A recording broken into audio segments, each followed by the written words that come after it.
Lebih RM127,000 pendapatan berjaya dijana menerusi projek inkubator di Pusat Latihan Bersepadu Putatan. Ia sekaligus membuktikan sektor agromakanan berpotensi sebagai sumber pendapatan. Menteri Pertanian, Perikanan dan Industri Makanan, Datuk Seri Panglima Dr. Jeffrey Kitingan berkata, pusat latihan ini melahirkan modal insan berilmu dan berkemahiran dalam bidang keusahawanan, pertanian bersepadu, meliputi pengeluaran sehingga pemprosesan makanan. Beliau berucap dalam Majlis Convocation Pusat Latihan Pertanian Bersepadu Putatan ke-29 di Kota Kinabalu. Ucapannya dibacakan Setiausaha Tetap Datuk Leonard Stephen Poyong. Setakat ini, 207 graduan telah menamatkan kursus dengan 25% daripada mereka kini menjadi pengusaha pertanian sepenuh masa. Datuk Dr. Jeffrey turut menyokong usaha Jabatan Pertanian Sabah menambah baik silibus program sijil keusahawanan pertanian bersepadu yang bakal digunakan dalam RMK 13 selaras dengan keperluan revolusi industri 4.0. Antara inisiatif yang disalur termasuk Geran Agropreneur Muda yang memberi manfaat kepada lepasan pelatih pusat untuk mengusahakan projek pertanian masing-masing. Sementara ni mungkin saya akan sambung studi dulu, lepas tu kalau ada rezeki begitu baru buka usaha. Sebenarnya saya suka bagian tanam-tanam sayuran, itulah yang saya masuk sini. Saya mau buat aquaculture di samping mengusahakan peternakan ikan, peternakan ayam, unggas apa semua. Saya juga akan mengusahakan sayuran-sayuran begitulah. Seperti itu. Dalam majlis ini, seramai 34 graduan menerima sijil keusahawanan pertanian bersepadu. Pejabat Kesihatan Tawau menerima mesin biokimia dan mesin hematologi bernilai RM83,000. Mesin berkenaan disumbangkan Pejabat Parlimen Tawau. Ahli Parlimen Tawau, Datuk Law Sufui berkata, kerajaan komited memberi perkhidmatan terbaik kepada rakyat. Pihaknya turut menambah baik kemudahan infrastruktur di klinik kesihatan Tawau seperti tapak parking bertar, ruang menunggu dan laluan pejalan kaki berbumbung yang memberi manfaat kepada lebih 1,000 pengguna. Jadi kita ni selaku wakil rakyat, kita memberi ini usaha yang terbaik untuk membuat ini kemudahan-kemudahan supaya ini peserta mereka boleh mempunyai satu tempat yang lebih selesa lah semasa mereka menuju ke. Beliau berkata demikian kepada media selepas membuat tinjauan di klinik kesihatan Tawau.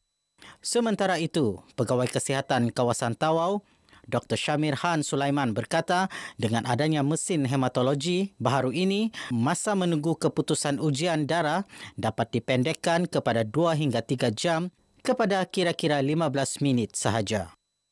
Mesin yang disumbangkan ni, mesin dia berkapasiti tinggi lah. Dia boleh run 1,000 test dalam masa 1 jam. Compared to yang sebelum ni hanya dalam 400 ke 500. So double, 2 kali ganda amount dia. 6,249 kehamilan direkodkan di seluruh negara tahun lalu. Ia menerusi program bantuan rawatan, kesuburan dan advokasi infertiliti BUAI.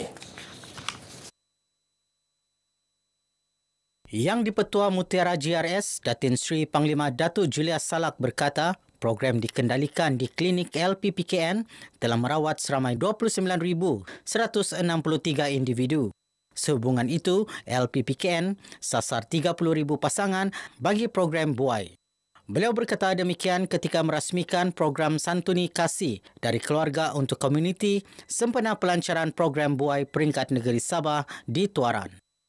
Setiap kawasan yang kami lawati ada program keluarga seperti pada hari ini yang dijalankan, yang diselaraskan oleh pihak LPPKN mengenai dengan bagaimana kesuburan lelaki dan wanita.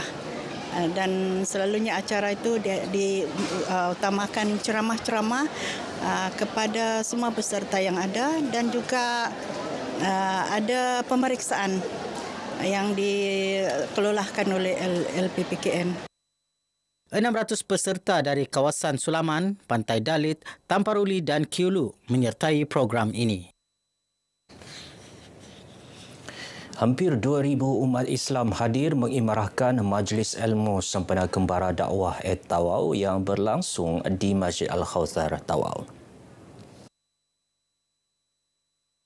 Program ini anjuran Pertubuhan Islam seluruh Sabah Usia dengan kerjasama Jabatan Hal Ehwal Agama Islam Negeri Sabah Jahinis Tawau, Jawatan Kuasa Badan Dakwah Daerah Tawau, Jawatan Kuasa Masjid Bandar Tawau dan Usia Bahagian Tawau.